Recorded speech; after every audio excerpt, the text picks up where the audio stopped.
Ontem a internet parou, entre aspas, né, pelo menos no que diz respeito ao nosso campo, para mostrar ali o choque que foi essa informação. Caroline de Toni, uma parlamentar que é quase que uma participante de reality show sem função, né, uma pessoa inútil, vai presidir a Comissão de Constituição e Justiça, a CCJ, na Câmara dos Deputados. E o Nicolas Ferreira vai comandar a Comissão de Educação. Dois pontos aqui são importantes, tá? Primeiro, a Comissão de Constituição e Justiça é uma pasta extremamente importante para as estratégias da extrema-direita, por quê? Porque projetos inconstitucionais, ilegais, que são colocados para a votação no Congresso Nacional, no caso especificamente dos deputados, da Câmara dos Deputados, precisa passar pelo aval da Comissão de Constituição e Justiça. Ou seja, não é você fazer um projeto e jogar lá e ficar por isso mesmo. Não, o projeto passa por uma análise da Comissão de Constituição e Justiça depois, e dali ela é aprovada para ir para uma votação no Congresso. Para dali marcar a votação, se aprova, desaprova, depois vai para o Senado, até o trâmite legal, já expliquei isso aqui em algumas etapas no canal, como é que funciona, para se ter a aprovação de uma PEC, de um PL, de outras coisas que envolvem ali o trabalho de um legislador.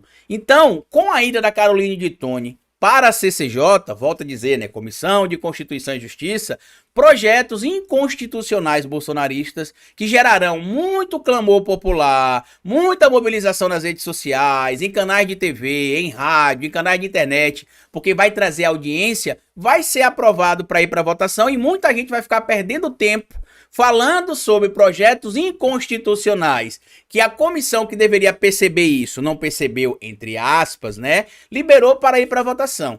No caso do Nicolas Ferreira, ainda tem um fator que ele quer ser candidato a prefeito de Belo Horizonte, inclusive chega até a aparecer em algumas pesquisas liderando. Então, ele está ocupando um espaço tão importante como é um espaço em uma comissão de educação, presidindo essa comissão, e estando na mídia, dando entrevista, fazendo as lacrações, entre aspas, que a blogueirinha Nicole Ferreira faz nas redes sociais, porque Nicolas Ferreira não é um parlamentar, ele é um blogueiro que recebe dinheiro do Congresso para poder fazer stories e vídeo na internet. Ele não tem uma atuação significante como parlamentar, ele não conseguiu aprovar um projeto relevante, os projetos que ele apresenta, até onde a gente tem dois que ele apresentaram, foram inconstitucionais e ficaram por isso mesmo, o resto são só projetos que ele vai e se apoia em outros projetos, né? Ele pega um projeto de um parlamentar, ajunta a assinatura dele lá e o projeto fica sendo dele, daqueles outros parlamentares, e não faz absolutamente nada. Tudo aquilo que eles falavam de mamata, que a esquerda tinha, que a direita ia chegar no poder e acabar com a mamata, é o contrário, a mamata piorou e muito. Se existia a mamata piorou e muito com a chegada de meia dúzia de parlamentar vagabundo que basicamente vive como se fosse influenciador digital pago com dinheiro público. É basicamente isso. E aí ele sabe que essas críticas que acontecerão, aqui outro material publicado na revista Fora, deixa eu só dar o crédito aqui, né? Como você sabe, eu gosto de dar sempre o crédito aqui, ó. Material publicado pelo Túlio Gonzaga e material publicado aqui pelo Rafael Sanches. Tá aqui, ó. Nicolas na educação e Carol de Toni na CCJ. Bolsonaristas controlam comissões importantes na Câmara. Mais uma vez, o debate sobre a importância de eleger um parlamento menos conservador e mais representativo é imposto pela realidade dos fatos. Isso aqui é extremamente importante, tá? Muito obrigado pelo material, viu, Rafael? É a raposa tomando conta do galinheiro, diz o ditado popular, que pode muito bem se encaixar na eleição realizada nesta quarta-feira, dia 6 de março, para novas presidências de importantes comissões permanentes na Câmara dos Deputados, que agora estão sob o controle de aliados da extrema-direita do ex-presidente Jair Bolsonaro. Esse é um daqueles momentos em que se nota que a esquerda não venceu completamente as eleições de 2022. Se por um lado levou a disputa presidencial e alguns governos estaduais, o Congresso Nacional segue bastante conservador. Eu sou mais radical que você, viu, Rafael?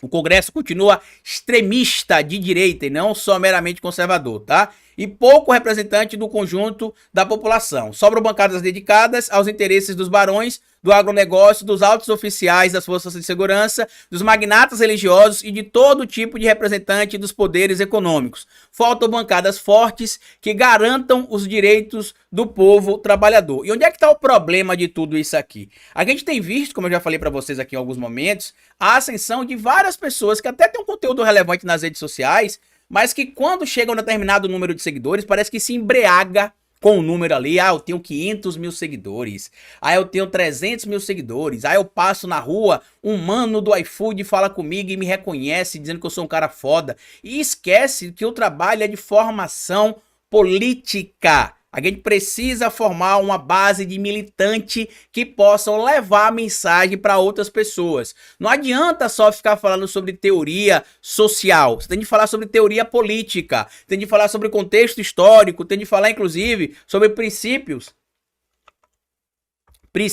da política que muita gente ignora. Realpolitik, pragmatismo político, soft power, hard power, que eu já expliquei isso aqui várias vezes, inclusive no canal nesse momento. Tem um curso gratuito, completo, né? Eu falando de o curso básico de ciência política, e já tem acho que 14, 12 aulas gratuitas ali do Descomplicando a Política, e quem é membro do canal vai ter acesso muito em breve ao curso na íntegra, onde a gente explica todo esse conteúdo de teoria política. E aí a gente não vê, por exemplo, essa prática acontecendo na internet, que eu vejo muito, é vídeo de gente querendo dizer que Lula é neoliberal porque precisa negociar com o Congresso onde o partido e o bloco ideológico que ele representa é minoria. Aí quando você vai sentar com uma pessoa dessa que fala, como é que fala? Perceba, veja, repare bem, olhe lá, entende-se.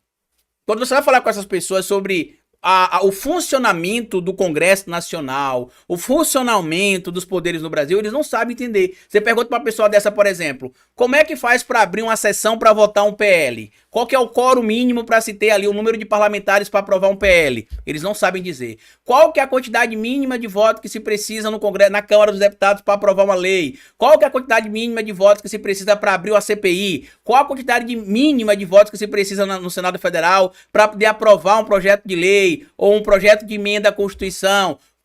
O que é um crime de impeachment? As falas do presidente Lula, assim ou assado, sobre esse tema, pode gerar o crime de responsabilidade? As pessoas não sabem.